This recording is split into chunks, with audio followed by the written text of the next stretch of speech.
Hi, this is Jenny Vargas again, and this video will cover habits and communities. Habit formation in communities is similar to that of families and individuals. These habits are typically that of a few individuals that, once chronically repeated, become habitual norms for the entire community. So let's review habit formation again, but in a video by Owen Fitzpatrick.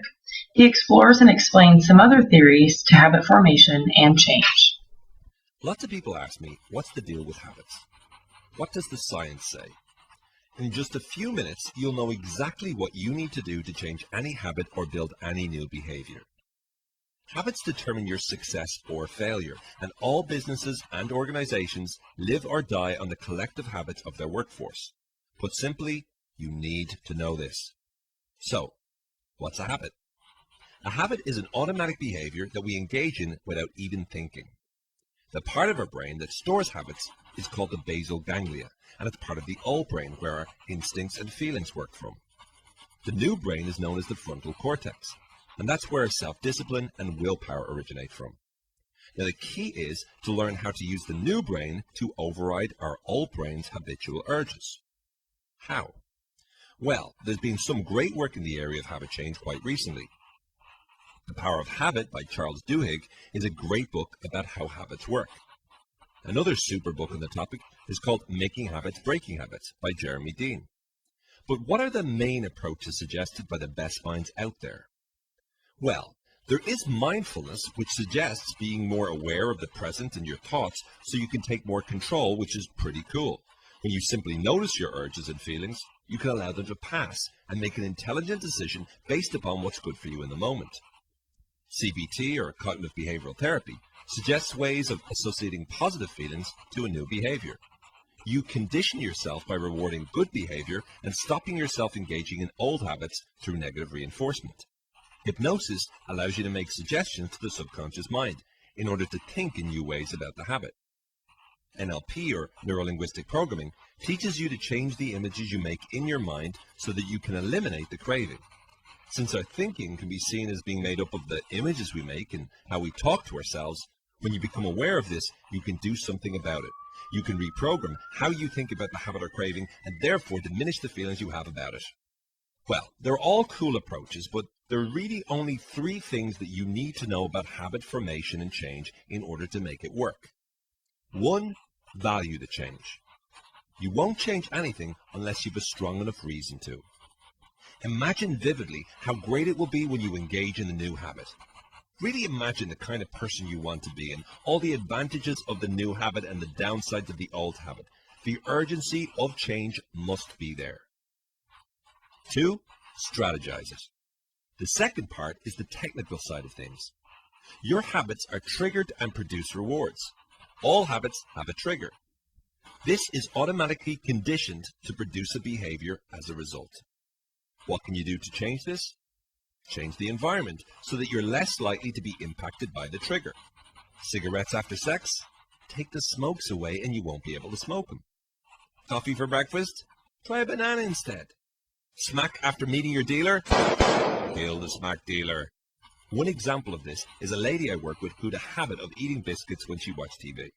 So I said it was okay if she ate the biscuits. She just had to do it my way. Now, my way was to have a choice. She wanted biscuits, she could have them, but she was to store them in a high cupboard and needed to take out a plate, a knife, and a fork and eat them in the kitchen. Or she could just grab a piece of fruit and go straight back to the TV. What's really crucial is not just changing the environment, but to plan for the trigger and make sure you have a new behavior ready to go when it happens, and that it produces a new feeling that is better than the old feeling. Really build it up and make sure that when you perform the new habit, you reward yourself with feelings such as self-pride or whatever else you can think of. Decide how you're going to deal with the various challenges you're going to face as you change and build habits. My partner brings me to a restaurant with a cheesecake from heaven, then I'll order extra vegetables earlier on and fill myself up. 3, identify with it. Last, you need to start becoming the kind of person who engages in the new habit. So you become a non-smoker. You become a healthy and fit person.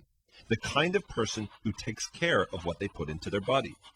See yourself as the kind of person who does it and it will streamline and become a natural part of your lifestyle.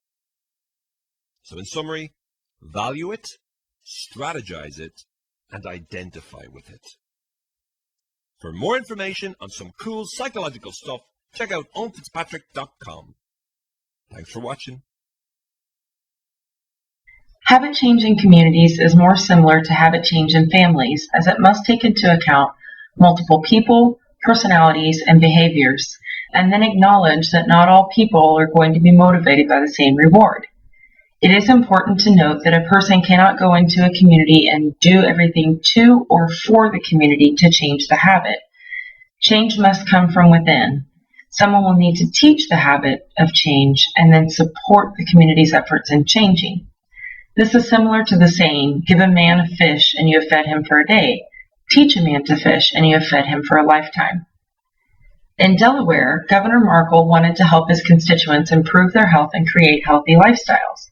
He encouraged them to support each other and to talk about the changes they had made incorporating social media. This next video will show him speaking about the change that he promoted in his community. Supporting the health of Delawareans means more than just providing quality care when people become sick. At a time when many of us are resolving to eat better, get in shape, and lead a healthier lifestyle in the new year, we all have a better chance to succeed with encouragement and useful tips. That's the inspiration for our January social media campaign called 31 Days to a Healthier You. We promoted it earlier this week at Fusion Fitness in Newark.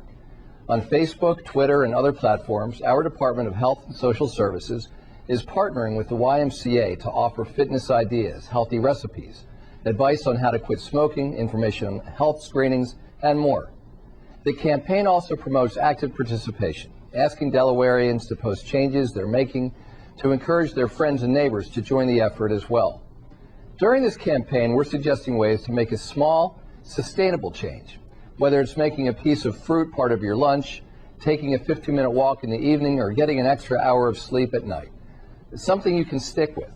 And we're helping government employees through our Delaware Health Program, which provides state employees with wellness assessments, personal health coaching, and more. By creating a forum to help each other reach personal health and wellness goals, we'll keep Delaware moving forward. We must acknowledge that while all persons may not be motivated to improve their health, there is some additive benefit when a small percentage of the community changes a single behavior or attitude. A great example comes from Detroit, where they tested a hypothesis that a single broken window on a home encouraged more broken windows, graffiti, and destruction of property. What researchers discovered was that they repaired the window or demolished the abandoned home, crime, destruction of property, and a general feeling of caring about the neighborhood came about. I'm going to return to the show of Duck Dynasty and the Robertson family for a minute. This family has very strong religious convictions that they have spoke of in interviews and speak of on every episode of Duck Dynasty. An interview with Willie Robertson, CEO of Duck Commander, and his parents, Phil and Kay, they talk about the effect of the family prayer on the show and what effect it had on a small community. It's a little school, Rogers School it's called, and they told me about, and the lady who told me about it's one of my ladies groups, and she's the maintenance lady there. And she said this started right over there, a little kindergarten, very, very, very good child. Told his teacher, said, can we go to the cafeteria early for lunch? Because I want us to say a prayer like they do on Duck Dynasty. So the teacher took the whole class early, and that little boy led the prayer, who doesn't even go to church. Wow. And then all the other, it just kind of took off, and then some of the other classes did it just because they saw it on Duck